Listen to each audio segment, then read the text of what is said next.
Welcome to Geeking Off the Page. For those paying attention, this is episode 55. I'm Trevor. And I'm Mike. So if you've been paying attention and watching TV and all that fun stuff, there's been some new stuff that has kind of showed up in the last couple of days. I'm going to start actually with Quantum Leap. Mike, have you been watching Quantum Leap at all? I have not. I'm waiting for the reviews. Well, here they come. This is episode 2 of Quantum Leap. It's called Atlantis because most of the episode takes place on the space shuttle Atlantis in 1998. Ben jumps into a Korean scientist that was a personal hero of his and has to save his life. And in the original timeline, this Korean scientist had lost his life with a accident either on board or during his spacewalk. But he manages to save his life. But then there's some other issues and they get it all resolved. But the effects were okay. The effects were better in this episode than in the first episode. But again, we have the same issue of more than half the episode was spent in present day with that group of people. Basically, it was just like a giant. I'm gonna not even sugarcoat this clusterfuck of people not trusting each other back and forth. They're like, "Ooh, I found this drive, and ooh, I found this, and ooh, I found that." Just back and fucking forth. Nobody cares, honestly. They spend so much time jumping around, accusing each other of things, and we're trying to piece together this mystery that no one cares about, and spend so little time with the main character Ben that we don't get the same connection with him that we got with Scott Bakula as Sam Beckett. And the problem is because they're trying to jump both into the past with the Ben character and then into the present with his fiance and the project director and the computer guy and the security expert and the this and the that and the who the fuck cares. We don't really connect with any of the characters.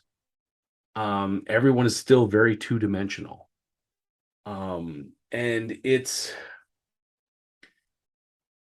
making me like this show less and less because you're standing on the shoulders of a giant, and instead of reaching upwards, you're bending down to tie your shoes. That's what it feels like.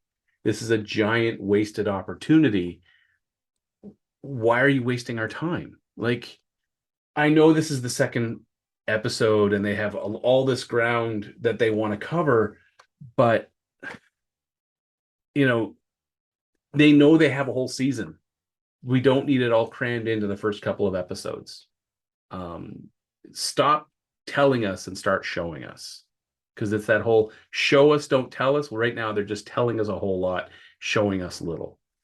And to me, that's like the laziest type of storytelling you can do. And as people who have listened to this podcast know, to me, story is king. And instead of being served, a beautiful, beautiful meal that's all story, I'm being served celery and being told, well, the good stuff is coming. And I don't want to check out the show already. I don't want to give up on it, but they're trying real hard to make me. Is there any charm? Like as the original Quantum Leap, there was a certain charm. Oh, that's lacking about it. 100%. There's so little chemistry between the main character Ben and his love interest, which I'm just blanking on her name, Addison. There's almost an animosity because you can see it in her face that she should be the one in the past. She was the one who was going to be the leaper, but she can't seem to get over it. She can't seem to realize that her job there is to assist Ben, not to play cheeky buggers in the background and go, "Ooh, do I trust him? Do I not trust him?" Just fucking get over yourself, lady. And it's the whole series feels like that. I mean, right from the get-go, there was a chemistry between Sam and Al. Yep. Yeah, he complained about, Ziggy constantly. He kept tapping the thing because Ziggy was on the fritz, and Gushy was always blathering in his ear. But the relationship between Sam and Al was there to support you, Sam. Yep. He's going to help you. He's going to give you the He's your information. Jiminy Cricket. Yeah, he's giving you the information as best he can to help you do what you need to do to leap. Addison has this enormous fucking chip on her shoulder. And she's like, I don't know if I can trust Ben. Well, if you were going to marry the fucking guy, maybe you should have worked out your trust issues before, that sort of thing came along. And so it's just, I don't know. It just, with that chemistry missing, and they're supposed to be the two main characters, with that lack of chemistry. And I just feel like the actor and actress just don't feel like they get along. They really don't. Every time there's an interaction with the two, it feels very stilted. Even before he left, like in the first episode when they were at the party, it honestly, you were just watching two strange, like not two strangers to me, but two strangers to each other, right, interacting. Yet they're supposed to be fiance, and it didn't work. It just there's no chemistry there. And now that he's back in the past and she's the hologram assisting him, that lack of chemistry is even more apparent. And that's what's lacking from this show, is that chemistry. But also, because they spend so much time in the present, they don't have time to spend in the past so that we can see the relationship. And maybe that chemistry is there, but they just don't have time to show it on screen to us. And yeah, so I'm having a rough time with this show. A really rough time. Well, I'm glad you are, and I'm not. Oh God, it's one of those things. Like this past Monday, I was like, "Ooh, I'll watch this," and like 10 minutes of the episode, and I'm like, "No, I'm not going to change the channel. I'm not going to pick up my phone and read a book. I'm not going to play games. I'm not even going to go pick up a book and read that. Instead, I'll sit through this." Because I feel I have to give it a shot. Maybe even get through halfway through the season. I'm not sure how many episodes they're planning on. I'm sure Troy will let us know. But I'm trying. I'm really, really trying, but they're making it hard. I'm just so glad that you're trying so I don't have to. Yeah. So, on Wednesday came out episode 4 of Andor. This is the Disney Plus Star Wars Adventures of Andor Cassian. And that's still another episode I haven't seen. Yeah, Trevor, you're watching all the stuff. I know. I'm just going to respond. So the first 3 episodes, as I said, just felt like the tired 80s movie of the guy who's, run afoul of the police or security or whatever, and has to get out of town, and is like willing to sell his soul to get the money he needs to go to town. And his girl on the side, her boy on the side dropped a dime on him, and now the authority forces show up and there's a big battle, and he manages to get away. And that ended episode 3. Episode 4 has shifted the tone. Now it's no longer the guy trying to get away. Now it's a heist movie. Now we're going on, and he's been asked to join basically a heist film where they're going to steal a payroll. So Cassian is very reluctant to join, but eventually agrees. So his name's Rail. Yeah, Rail. Gives him a pseudonym to be with the rebels. Oh, by the way, if you haven't watched the episode, these rebels are armed with AK-47s. Stockless AK-47s. You can tell because also they have the curved clip. It's the exact same front end. The property department did nothing to disguise these things as Star Wars blasters in any way, shape, or form. I've already had a rant about that, and I don't want to. I don't have the energy to do it again. Oh, anyway, come on, Trevor. Rant on it. Because this is one thing, Star Wars was always something that would take old weapons. Like even Han Solo's, that's like the classic Nazi blaster. But they could still, they would did something to it. They would kit bash it, and it would be given new life. Yes. These are, I mean, I think after the show finished filming, they just handed them right back to whatever World War II movie they were making. And the guy basically just had to maybe wipe some dirt off it and put it back in the rack for the whatever, Iranian terrorist 80s film they're going to shoot next. Great Scott.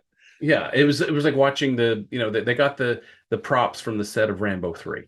Anyways, so we also find out Rail works on Coruscant as he runs an art dealership. He's an art dealer, and he meets with Senator Mon Mothma, who shows up. And he basically, under the pretense of selling her stuff, she is funneling money into the rebellion, her influence and especially her money. But her husband is very much an Imperial sympathizer. You can tell there's a little bit of friction there. So that's kind of like the be real of what's going on. So Rail is the art dealer, be it with Mon Mothma. I'm not sure how he's going to get Cassian to meet. Anyway, so Cassian, this Clem, is with these rebel leaders this little rebel group, who everybody spends most of the time just going, I don't trust them. I don't trust them. We got 3 days before the job, and I don't trust them. And it gets old fast. You're like, just yes, you don't trust them. Everyone doesn't trust them. Can we just come to a general fucking consensus? No one trusts them. Thank you. Can we get over it? And of course they can't. But at the same time, so the security officer who did the big, security forces showing up in episode 3, the Imperials have now taken over corporate security. He got fired. He got sent to go visit his mom and placed on leave. And the Imperials, as Imperials do, just stomp over everything with their big jack boots. And there's a female Imperial officer who's trying to say, well, we found this device that Cassian was selling, and it's part of her jurisdiction, so she wants jurisdiction on this fight. And the guy who's control that sector is like, well, no, screw you. You're not like ladder climbing over me using this. And so they run to the major, and the major's like, well, until you give me concrete evidence, stay in your circle. He'll stay in his circle. Don't bother me again. He gives that, and the other guy gives like that knowing smirk, like, you've been put in your place. I'm sure more of this will come. This episode was better than 1, 2, and 3, but not by much. As I said, all we have done is gone from the 80s need to escape town movie to now we're in like the heist movie. It's honestly all we've done. That's it. And if this is what the tone of Andor is going to be, where every couple of episodes we just change to a different movie trope, this is going to get tiresome fast. And yeah, so we'll see how it goes. Any thoughts, Mike? Like I said, I'm just glad that you're watching it and not me. I guess that female Imperial officer, is she the one from the interview that was doing the whole, oh, I'm surrounded by a bunch of incompetent males, or a bunch of boys, like slouchy? I didn't see the interview, so I can't. The blonde girl? Yeah, she's blonde. But the thing is honestly, the way that she was acting around the other people, she's kind of right, because the rest of them just seem like a giant clusterfuck. Like they're just tripping over themselves, trying to like adhere to the. And she's just like, I found this, or our team found this. This is important, and everyone's like, can't be important. And she's like, it's a sealed like Imperial transponder of some kind. Obviously, something the rebellion would use to like slip past checkpoints and shit like that, or be able to. So, how did that feel to you? Did it feel like good storytelling, or did it feel kind of corny? It kind of felt like the circle of Imperial officers at the Death Star when they're like, hokey old religions haven't. And it's just like, okay, oh my god, it's like you could wave the red flag back and forth, or hold up the folder that says top secret documents that have been compromised, and then to be like, it's a piffle. Well, obviously not a piffle, but you get that sort of sense. Okay. Because it's just like, but this is the kind of incompetence that we've come to know and love with the Imperials, like that. You fail upwards in rank. The more little pips you have on your uniform, the more incompetent you truly are. All the way up to Grand Moff Tarkin, who was like, now in our moment of victory, why would we flee? Because we analyze their attack pattern and we see a weakness. We're vulnerable. Well, they can't get us now. We are literally going to blow up. Yeah, they're like, Darth Vader's like, I'm going to take my car out for a ride. Yeah, the junior officer is like, Sir, let me explain this in the clearest possible sense. The way they're attacking is going to exploit that weakness, which is going to destroy us all. You will die. Not in our moment of triumph. I'm going to go to my personal transport. I think my mom's calling me. I'll see you in a day. Or not. And the whole time, that junior officer is running to his ship going, oh, man, I got to update my resume. Yep. And sure enough, he was right. So that's like at least the Imperials feel like that. Like they come in, we're the best, we know what we're doing, even though we don't. How dare you talk? And there's this beautiful dressing down scene where he's dressing down like the Irish guy who was like the sergeant in the commando raid, the young earnest first lieutenant who was trying to run the raid, but obviously was scared shitless, and then their superior officer who was out at a conference and had nothing to do with it. And you just, the Imperial was just like stomping all over like incompetence, incompetence, incompetence. And at one point he's saying something, and the sergeant sticks up his hand and he turns to him, really? And hand slowly comes back down. That was to me, one of the more enjoyable points, but it was the epitome of the Empire. The way that if you're not part of the Empire directly, you are not even just a subordinate, you are dirt on the bottom of their jackboots. And they nailed that perfectly. It's so far as the rest of the show that's just very tired in terms of the writing. So, yeah, that's my 2 cents on that one. At this point, with all the sense I've been throwing into this, someone could like start a bank account or something. Just keep throwing those pennies. I'll keep tossing them. So yeah, so far Andor has not wowed me. And I know on the reception, first episode rated high, second episode rated lower, third episode rated high, and this episode is rated lower. So it feels like we're on a wave here. So episode 5 should go up somehow, but yeah.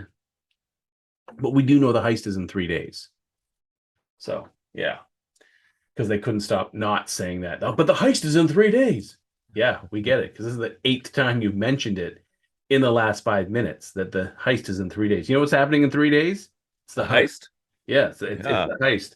Did anyone know? You only had to say it once, and I got it. Yeah. Did everyone mark their calendars? In 3 days is the heist. The heist, 3 days. Yes, okay. And like they turn away and turn back. So, by the way, the heist is in 3 days, and they'll turn back. So in 2 days, we're going to prepare for the heist because the day after that is the heist. That's what this episode felt. Every time they went to Rebel Camp, they made sure to drive it home. Heist is in 3 days. Okay. This is what I mean by lazy writing. Like, stop telling us. Yep. Show us. And we're done. Good. Expect the audience. Shot of a calendar. Yeah. Circled red pen, heist in big letters, underlined, and a couple exclamations. And we were like, oh, look at that. In 3 days is that. They even had like the days marked off. We're like, oh. So we don't have to talk about this anymore? No. Hopefully not, but they will. I bet you next episode they'll be talking about, the heist is in 2 days. The heist is tomorrow. Today's the day of the heist, folks. Fuck me. So yeah. And then on Thursday, Disney Plus released episode 7 of She-Hulk, Attorney at Law. Yeah, so what do you think about that? I watched that just. Well, have you talked about this first? I talked about the last stuff first. So it's not, honestly, there's not much to talk about. I'm so done with. Okay, last week, and it's kind of interesting because Troy made that a point in the episode comments, like Marvel fatigue. Yeah, I'm 100% done with She-Hulk. I put it up and watched it kind of on the side, and I skipped through a bunch because I just couldn't take it anymore.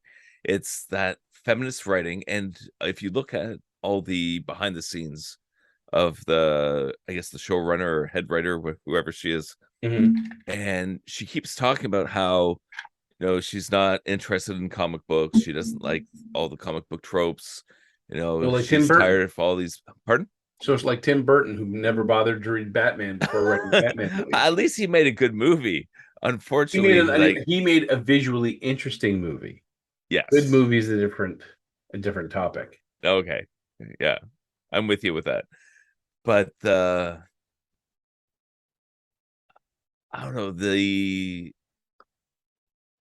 I would call it feminist writing. It's this intention that's being put in it, whereas She-Hulk, in my opinion, should be kind of like a fun fanboy cheesecake kind of riff, how like kind of Deadpool style, in your face, completely ridiculous, a character who's so confident that you don't really care, is like all this craziness around, and it's like, yeah, I'm a Hulk and I'm a big green woman and I'm hot and everybody knows it, and whatever. Like that's kind of the vibe from the comic. Whereas this is this weird, I don't know what you would call it. Like it's like a disjointed, like anything that the original comic book is not in this show at Now, it's all. funny. This episode, I think, helps bridge that. So I'll give a quick recap, so just in case people hadn't watched and want to know. So this episode's called The Retreat, and it starts with Jen Walters going on dates with that guy she met at the wedding, Josh. And they go a bunch of dates, and then she finally invites him into the apartment, and then he ghosts her, and she's freaking out because she's like, do I text him? She waits, 12 hours, and she texted some horrible thing like I can't stop smiling or some bullshit thing like that. And then she's freaking out because this guy's not contacting her back in any way. Here, pause right there. What do you think about that story stuff? Because for me, I was just cringing the whole time. I'm I think not interested. you're supposed to cringe. Okay. Because it's part of it's basically it's the gun in the drawer. It's the setup for the payoff that happens at the end. So while she's waiting for this, text back, the Blonsky, the Abomination, his parole officer calls her and says he's getting a reading from the inhibitor that's supposed to stop him from turning the Abomination, and he kind of wants her to accompany him to go check on him. And at first she's like, sure, bring your lawyer. And he's like, I'm kind of more thinking you bring a Hulk when you're dealing with the Abomination. So he's expecting to basically get turned into like raspberry jam when he gets there. It turns out it just Blonsky had been fixing a fence, chasing after his prize chicken and touching electric fence, and that kind of shorted out the inhibitor. I will say Abomination, he's one of my highlights of this whole series. Tim Roth just dominates every scene he's in. I mean, the guy is such a fucking talented actor. Yeah. And so while she's there, the what's his face, the Chuck, second he realizes that he can fix the inhibitor, he books it out of there.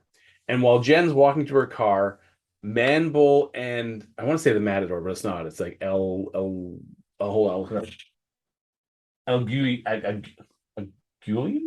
I can't say it. I suck at Spanish. Anyway, the Matador are fighting, and they like crash into her car, and she can't drive it. Like steam's rising up. It's a Prius Prime or something. So it forces her to stay there until the tow truck can arrive. And of course, where Blonsky has his little retreat, they have no Wi-Fi and no bar signal. So there's a great montage of her wandering around the grounds, and they have the no service like you would see on a cell phone kind of hovering above her head the whole time. No service, no service, no service, no service. And she's doing the whole thing where you hold your phone up and seeing maybe if you raise it up like a foot and a half above your head, maybe then it'll get service. She finally finds one place where it gets service, and it's inside their kind of like their group therapy chat. And she's trying to see if this guy Josh has talked to her yet. And eventually they get her to talk, like, to get into the group where there's also Saracen, Porcupine, and I can't think of the other guy. Oh, Wrecker from the Wrecking Crew, one of the guys that tried to jump her before. And so she ends, and Blonsky's running this group therapy session, and eventually they get her to join in the group and talk. And this is where I think the telling thing in the episode is she says something to the effect of, do you remember that kid from high school that was, beautiful, athletic, popular, great hair? And then she gestures to herself as She-Hulk. And she's like, when she met Josh as Walters, not as She-Hulk, and he seemed to have no interest in She-Hulk. And that was one of the first times that someone's been interested in her as Jen. And she's like, it's difficult when you're Jen and you know that with a simple, that sort of like that muscle that you flex that muscle, and you're that perfect person from high school who gets all the boys. And it was a telling moment, the fact that, as She-Hulk, she's has all the confidence. She's got great hair, she's super strong, invulnerable, yada yada yada. But as Jen, she continually is doubting herself, because now she has, when she looks in the mirror, she can become that super confident and beautiful person. But it's not Jen, it's She-Hulk. And that, I thinking about when I was watching, I was like, that must be such a shit kicker to your self-confidence. As a lawyer, confidence is key. Like when you stand in front of a judge, in front of a jury, and your whole livelihood is based on your speaking skills, your confidence. You have to speak confidently, or they're not going to believe you. Now you have something that is constantly eroding that confidence, constantly. And she hit a breakthrough at some point where she realized that she is Jen and she is the She-Hulk. And one of the funniest things is, so they're trying to convince the character of the porcupine, he has not taken off his outfit, like pretty much ever. And they finally convince him to at least crack the gas mask. And everyone's like, oh, dude, how long you been in there? Oh my, could you like put the mask back on? And in the end credits, because they do like the courtroom sketches, there's a thing of him there handing his porcupine costume over to the dry cleaner, and the look on her face and the stench lines coming off it. They should have actually filmed that scene. That would have been hilarious. Him handing the porcupine costume, and the dry cleaner just like, oh God, no, what the, oh, burn that. Because just the reactions. And the group convinces Jen to delete Josh's contact off her phone, that if he has ghosted her, he's not worth her time as Jen or She-Hulk. Then we go to the payoff for the setup of the whole very cringeworthy texts and all that stuff, because we cut to 3 days earlier. So Jen's asleep in her bed. Josh is putting on his shirt. He walks around, takes his phone out, takes a picture of her sleeping, and texts someone called the Hulk King that he has a sample of her blood. Now, personally, I think the Hulk King is the leader, the Samuel Stearns character from the Incredible Hulk movie. Because at the first episode of She-Hulk, Banner was very emphatic that her blood needed to be destroyed, the sample that he had, and he used this laser to like melt it down into nothing, like just atomize it. Now, whoever this group is, who I think is part of the, what's it called? Oh shit, I just lost his name. Intelligentsia is probably somehow related to that group, but he sent a text to the Hulk King. So this is going to set up the next 2 episodes. We're probably going to finally see Daredevil, because they teased him back in episode 5, and then 6 they gave us the Just Jen with the wedding, and now this with the retreat. So the Daredevil better be in the next fucking episode, or hell will be paid. Anyways, so I like this episode in terms of the character development, because imagine having an alter ego that was perfect in every way. Epitome. I take it.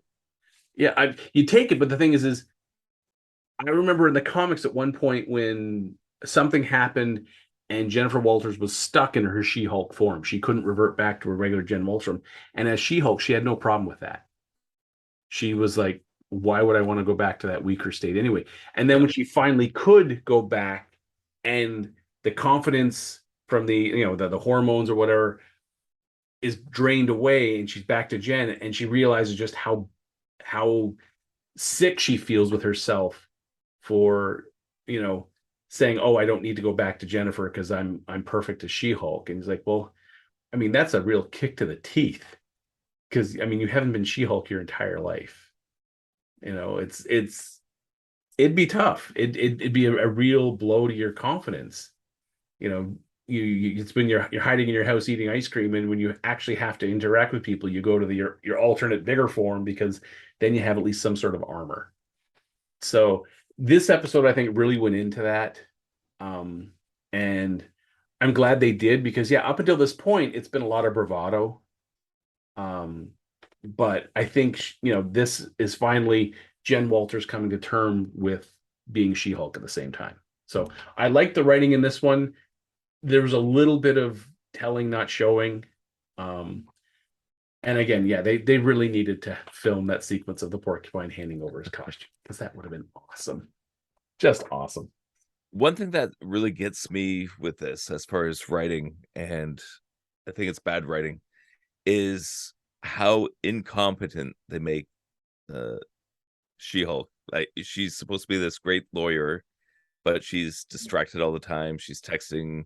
She's horrible at her job. If you look at what is actually happening, she's terrible. I wanted this show to be more like a Law and Order.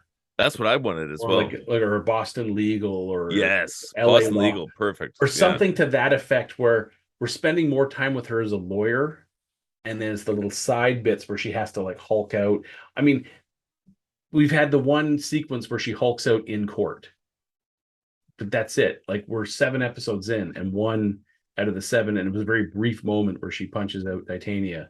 Yeah, I mean, well, Boston Legal, that was one of my favorite shows of all time. Yeah, like I think Captain Kirk, Denny Crane. Yeah, they needed to inject more of that into this. Yeah. And there's been a lot of comments online as well, like people saying how weak the court drama stuff plays out. Like, it's not good legal writing. Yeah, I think they need, or needed, a couple of lawyers in the writing room to help steer this, because this is all about Jen Walters, lawyer, and they even say it's She-Hulk, attorney at law. Well, right now we're saying She-Hulk, occasionally an attorney, and not a very good one. So yeah, I 100% agree with you that way, that I had expected the show to take more of a Boston Legal or Law and Order, sort of like the law side of Law and Order, bent to it, and then you just have a character who can become a Hulk at will. This just feels more like it's the She-Hulk show, and occasionally she's a lawyer, and not a good one, and not a very good one, and just they use the fact that her being a lawyer as a vehicle to quickly get into the madcap antics of the episode. Yeah, they need to spend a little bit more time with the law and less time with the crazy shit, dating and texting and all that fun stuff, and the wedding and all that other stuff. Like, it's fun and all, but we need more. I mean, they call it attorney at law, not She-Hulk having fun and occasionally doing lawyer shit. Online dating. Yes. She-Hulk, online dating. Yeah, they could have called it that, She-Hulk Tinder. So that was my take on She-Hulk for this week. Hopefully it'll do something. Other than that, so yesterday, Friday, Disney Plus released a sequel to a beloved Halloween film of Hocus Pocus, called Hocus Pocus 2. Now, I actually own a copy of Hocus Pocus, more by accident than by design, mainly because I was ordering the night before Christmas, and it came as a 2-pack. So I didn't have much of a choice. Anyways, so I've seen the film because my daughter, she loves it. And so the original one was done in 30 years ago, so 1993. And I've seen snippets of Hocus Pocus 2, and I'm going to say my first observation that Bette Midler, Sarah Jessica Parker, and Kathy Najimy in these outfits have not aged a goddamn minute from the first movie. They look identical. Like, it's distressing that how good they look, that they haven't aged. I mean, that's the whole thing, is they haven't aged. You need the black candle to summon them, and they haven't aged since I got banished back in 93. Witchcraft. But, holy shit. That is some damn fine makeup. I mean, the costuming, everything. Now, as I said, I've caught little bits of it here and there. I think they are the only original returning characters. I haven't seen enough of the movie to know what the plot line is, but I'm assuming they get summoned back. Because that's the way they do it. So as I said, I have not yet seen this movie. So at some point I'll probably this month, because Hocus Pocus is in heavy rotation on several channels, like at least twice a week, maybe 3 times. So at some point I'll sit down with the girls and we'll watch Hocus Pocus 2. I'll give you a more in-depth review. But I just want to let you guys know that it did come out on Friday. So there's yet another Halloween movie to watch this season. So that's all I got for that. Sorry I hadn't watched it and give you a more in-depth review, but I'm busy. I got shit to do. It happens. So I think I'm all about talked out now. Mike, do you got anything? I don't. No, it's been a light week doing Alone. And that's a fun one. We're on season 9, and it's one of these things where I'm starting to watch it alone now because everybody's tapped out, and it's like, how many times are you going to watch people in the wilderness just trying to stay alive? Now, are they tapped out, or they've already finished the seasons ahead of you, and you're playing catch up? No, it's the opposite. The funniest is with my wife Erica. She was saying, "It's like, oh my god, how long do we have to watch this? How long is this episode?" It's like you realize they're actually in the wilderness for 2 months trying to stay alive. You're sitting on the couch for 60 minutes and saying, how long does it take? Yeah, it's like, oh my god, how long is this gonna be? Anyways, but I am kind of looking forward to getting through all of that to get onto other things. But yeah, as far as entertainment stuff, there hasn't been a lot. There are some movies coming up. Commercials again, heavy rotation. Both my girls want to see the upcoming film Lyle, Crocodile, because never heard of that. It's you haven't seen the commercials for it. It's about a crocodile that sings in New York. I think it's based off a series of books. Children's story by the same name, Lyle, Crocodile. Shawn Mendes is the singing voice of Lyle. Anyways, my daughters have seen the commercials and hooked, and so I'll probably be taking to that, or if maybe I can convince Mare to go take the kids. There are a couple other things coming up. The new Hellraiser reboot on Hulu comes out 7th, so next Friday. And it's a female Cenobite is the Pinhead, and she looks cool. I'll say she looks goddamn cool in that makeup. And I've always been a big fan of the Hellraiser series, so anytime they can inject some life into that is good. Halloween Ends is coming out. Not fast enough. Hopefully we'll see Jamie Lee Curtis finally kill him and her at the same time. I'm sure that's going to happen. Nice murder suicide. But I'm probably going to wait for that one to come out on streaming. I'm not going to go to see it in theaters. As I said, I do like horror films, but for the most part, most horror films, you don't need a big screen to watch it. It works just as well. Yeah, October has some fun movies coming out. 21st, we have Black Adam, which I am right now at this point, I've stopped watching any new trailers or YouTube featurettes or anything like that because no spoilers. I'm trying to avoid the spoilers. I did see the poster of Black Adam catching Hawkman's mace and bringing him to a dead standstill as he's coming in to hit him. And he just catches it, and you're like, oh shit, yeah, he's a lot stronger than you are. So I'm trying to avoid spoilers for now because it's only in 2 weeks it'll come out, so I can wait that long. Other than that, I don't think there's anything else in November that's calling to me right away. I mean, there might be one or two, but I'm just quickly running through the list. I don't see anything off the top of my face. The School for Good and Evil, which is kind of feels like Harry Potter, but you can be a good witch or bad witch. I don't know. Well, the big thing that came out this week, as far as things coming up, we were talking about this last podcast, Marvel fatigue. Yes. And then next thing you know, they came out with that Deadpool 3 trailer. Yeah, that was a shocker. And what was nice is, you've got Ryan Reynolds talking, and then he's like, we don't know what to do for the next Deadpool movie. And he's like, hey, Hugh, you want to play Wolverine again? And he's like, yeah, okay, Ryan. As he walks up the stairs. And I was like, what? And then they show the Deadpool logo, and then the 3 slashes run through it. Yes. And the internet went ballistic. And then they released a couple more trailers. One where they're on the couch excitedly talking, and there's a song that's basically playing over the audio. And never before have I hated a song so much that I wished it was never in existence, so I could hear what they're saying. I mean, I know they're just talking gibberish, and I know, but it was a brilliant teaser. It was, and it's like, and then I'm going to take him, I'm going to slash my claws into his head, and and I'm going to stab him in the guts. Like, you can tell that's what they're talking about. Yeah. It was so good, and I'm thinking of all this Marvel stuff that's been happening, because. Like I said last week, I'm 100% tapped out. I don't care. Like Quantum Mania, I'm curious about, and hopefully they do that well.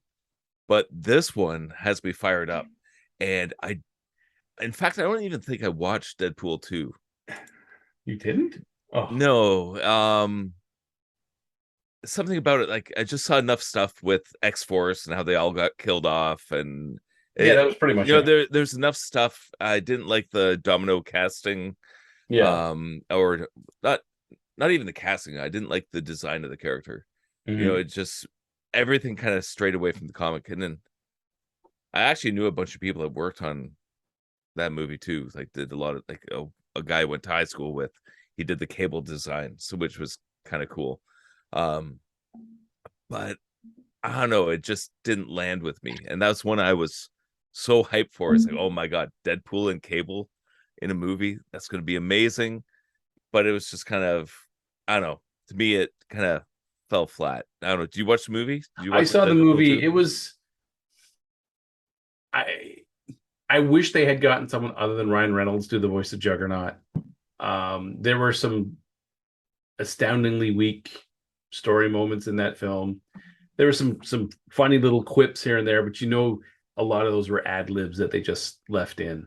But yeah, when I saw for Deadpool 3, it was like, yes, and they show the logo, they show the slashes, and then they go 2024, and I'm like, you sons of bitches! How could you? Oh my god, that's like, that's like stay alive for 2 years. Yeah, this is at least 16 months away. You MFs, how could you do that to me? So I'm getting pretty close to Marvel fatigue myself. For me, we've got Wakanda Forever coming up in November. And then there's a bit of a break, and then we're into phase 5, I think. Yeah, it's Wakanda Forever, I believe, is the end of phase 4, because then we go to the phase 5, which is all about Kang. So we have Quantum Mania, we'll have Guardians of the Galaxy, we'll have Marvels, we'll have Blade, we'll have the new Captain America, and the Thunderbolts. And I'm hopefully by then I'll be over some of the fatigue. But we'll see. We'll see how that goes. So yeah, as I was saying, so October for me, there's only a couple of things, but again, at the end, we've got Halloween. So that ends up October, and it's my son's birthday, Devil's Night. So that works out really well too. Go Fred. But then again into November, we have Weird, the Al Yankovic story, which I cannot wait to see that. I am dying to see that movie. I've read a couple of reviews, and people are just gushing about this film, and I'm like, I've got to see this film. We also have Black Panther: Wakanda Forever, which I've already talked about, and I believe there's the Walt Disney animated Strange World is coming out. Disenchanted is coming out. The Guillermo del Toro version of Pinocchio comes out on Netflix. I don't know how well that's going to go. I think that's like the scary looking Pinocchio. It's Guillermo del Toro, so you expect horror children's movie. But yeah, other than that, there's really not a whole bunch of things happening in November, and then December. I mean, we got Christmas, but I think there's like, yeah, there's the remake of Matilda, which, by the way, both of my daughters love the Danny DeVito version, so I don't know how well this is going to stack up against it. I like that one too. So, and my kids love that one as well. Yeah, I mean, Roald Dahl is an author that's read here a lot. As the kids go up in age, they, right now my wife's reading The Witches with my younger daughter, and she loves it.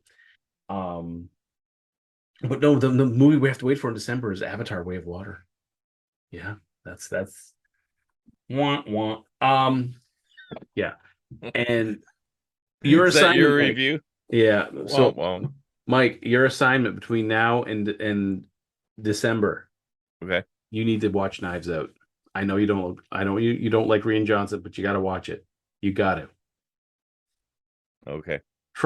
Just trust me on this. I didn't steer you wrong with Cyberpunk. Knives Out is a very well written movie, a very strong story, and stellar acting. Okay. Yeah, my kids said they enjoyed it. Yeah. I'll watch it. I will not spend any money on it. Have someone else. It's available on streaming somewhere. I could even look for you and find it for you. But you watch it so that way, come Christmas, the 23rd of December is The Glass Onion, the next tale of Knives Out. You will want to take your wife to go see it. I'm not giving any money to the guy who made Luke Skywalker drink green milk from a walrus. I'm not doing it. Then have her pay. She can pay. That's all right. I can do that. Just tell her, honey, we're having a date night, but you're paying tonight. Do one of those things where you just buy a ticket for a different movie, and then that works too. What's the other? Yeah, that works too. I mean, there's other movies coming in, but yeah, please see Knives Out. It is on. I would rank Knives Out almost in the same level as like The Usual Suspects in terms of writing. Really? Yes. How did he screw up Star Wars so bad then? He didn't want to do it. Oh. Simple. I mean, I've read some of the. I mean, they're no longer canon now that Disney owns them. But some of the Star Wars novels, where you can tell the author did not want to deal with Jedi.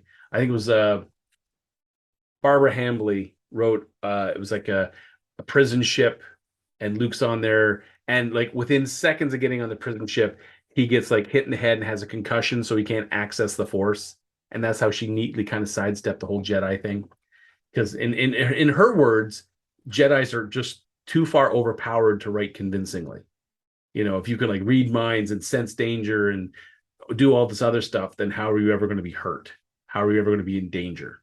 So she just gave Luke a concussion so she didn't have to deal with it. I think Rian Johnson. I think Rian Johnson, he was basically told you can do with whatever you want, and he was like, fine. I'm going to milk a walrus. Yeah, he's like, he honestly, it looked like he was going out of his way to get rid of characters. Like, was probably told you can't kill Leia, so he's like, can I kill Luke? And they're like, guess we killed Han in the last one, and he was like, cool. And that's probably why he took the job. So, but when you give him something that he has written and has no restraints of the sandbox he gets to play in, he can make some really good films. Knives Out is one of them. To me, the story of Knives Out is as strong as The Usual Suspects. It's a story that has you guessing up and right until the end, and yeah, it's good. It's really good. Okay, I'm gonna watch it based on your recommendation. Okay, because my kids said they liked it, but I'm gonna go into it with like hate in your heart. Yeah, hate in the heart. Yes, that's the way to describe it. I would say it this way: just watch it with an open mind. Ignore who's directing it, who wrote it, and then have your opinion after you've seen it. Then say, "All right, this is the guy that did it. Is the movie any good?" I will still have hate in the heart, no matter what. Just have a glass or two beside you and some popcorn. Just enjoy the experience of watching it. And then afterwards, let the hate flow. Okay. Hey, sounds good.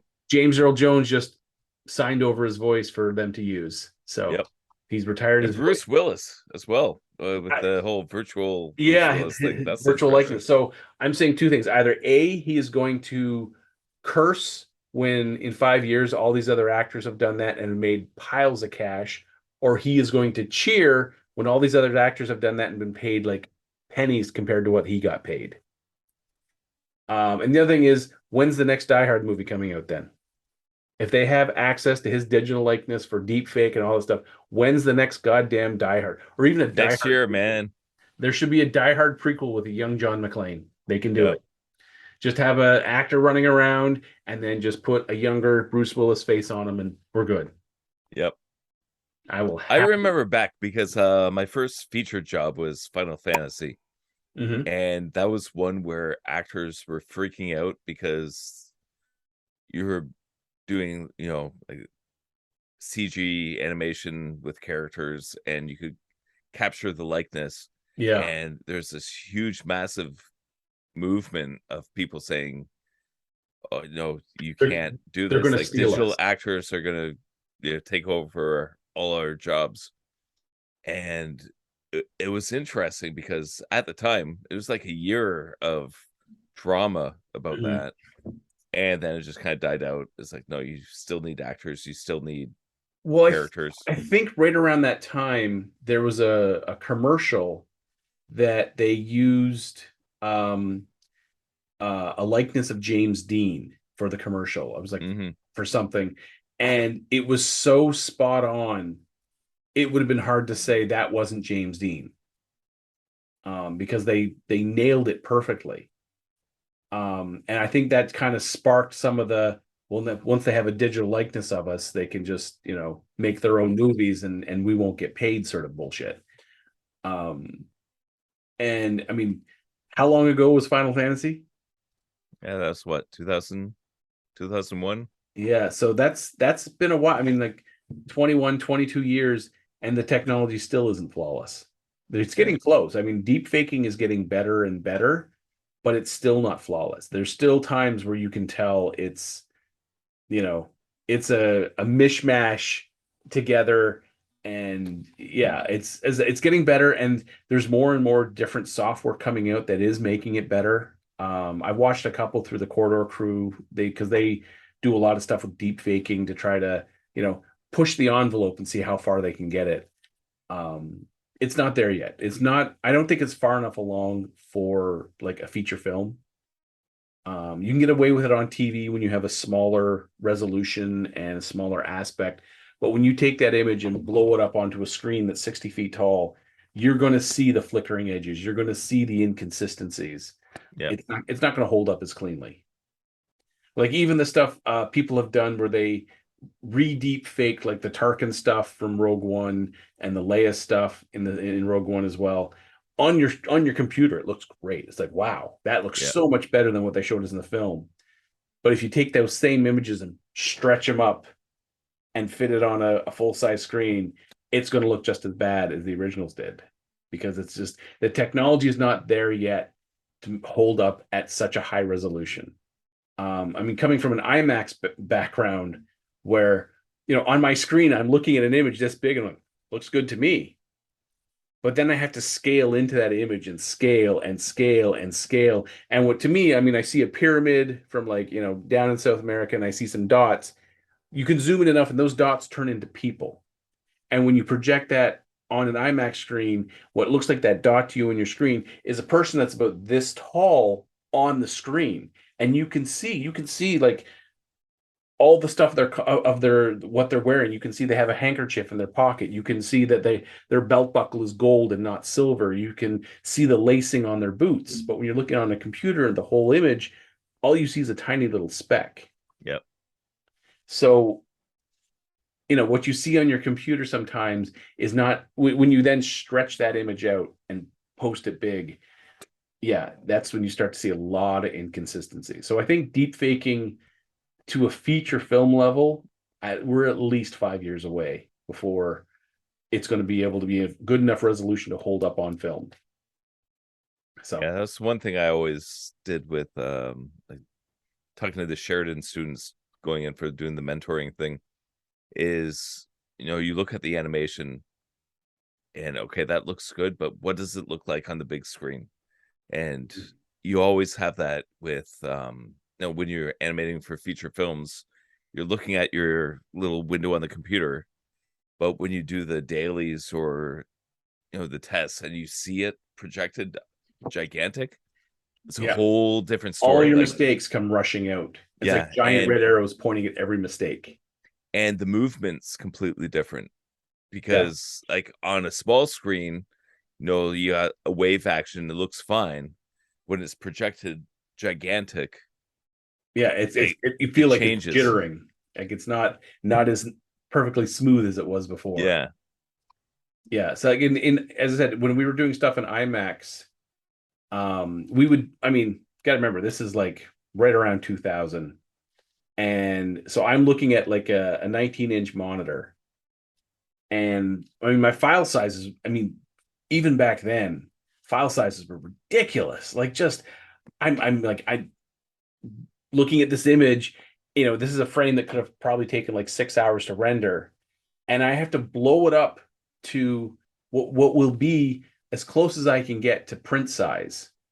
Because then everything from that was rendered, those frames were optically printed onto IMAX stock, and then we would go to the local IMAX theater and run the dailies.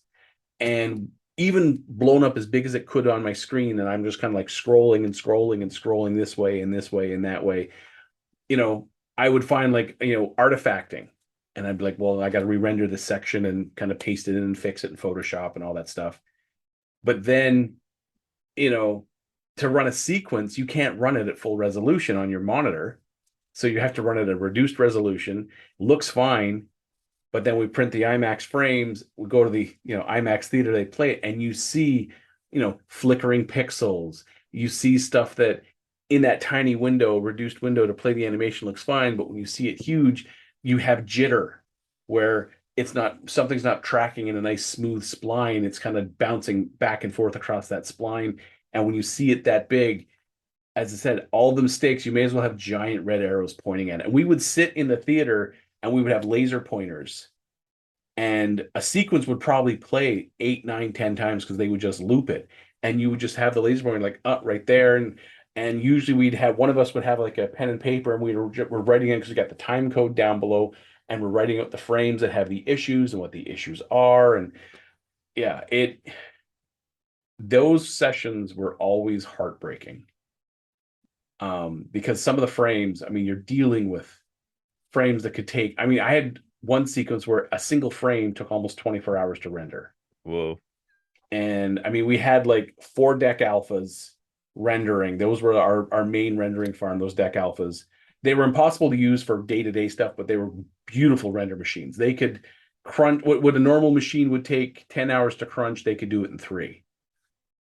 But only 4, and it still would, like, I had frames that you look at the time count on the frames, and there's like 23 hours between frames, and you're like, oh my god, that took a day to render, and this sequence is like 80 some frames. You're like, oh shoot, how can we speed up this render? So that's where I learned how to optimize scenes and optimize rendering. And rendering in stages, like what's not moving in this frame. So I can only have to render that once. And then when I composite together, that can just be plopped into each frame in behind. So I could limited renders. And that's where I learned a lot of my compositing as well. Because we didn't always have, 3 months to render something. So yeah. And then, as I said, then the heartbreaking is when we get it printed optically and go to the IMAX theater, and then you just see all the mistakes. IMAX is so unforgiving in terms of. Damn it, gotta do it again. Yeah, and then sometimes I remember the sequence was perfect, but there was a pixel on like a goose's wing that was flickering between black, mid-tone gray, and white. Every frame, it was that one pixel was different, and all I could see, and the sequence was like 8.5 seconds. Is that pixel just going and it was like 24 frames per second. And it was never the same color the next frame. It just was strobing. And I'm just like, oh my God. And what I ended up doing, instead of re-rendering the whole thing, when we got back to the studio, I pulled up that sequence in Photoshop, which, by the way, the file sizes were so big, every file took about 5 minutes to load in Photoshop, every frame. And I got really good at creating a batch where it would load the frame, isolate that pixel, and I put it at a 50% gray, and then save the file. We optically print that scene again, play it. That one pixel is just a neutral 50% gray, and then you started to spot all the other mistakes. And I was just like, oh my God, I'm going to rip my hair out.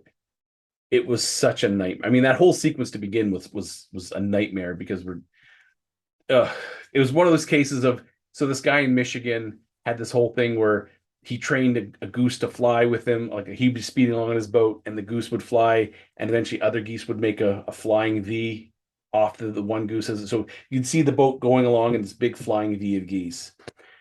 And they wanted to include this in the film. On the day they filmed, where they got a helicopter to kind of track with the boat, they had like 4 geese this way and 1 geese that way, and like 1 goose, and it was just like, you have 6 geese, and this flock is supposed to be like 30 plus geese.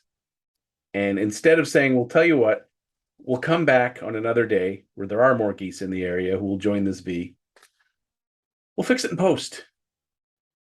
And then it got handed to me where I had to model, texture, light, rig, and animate these effing geese.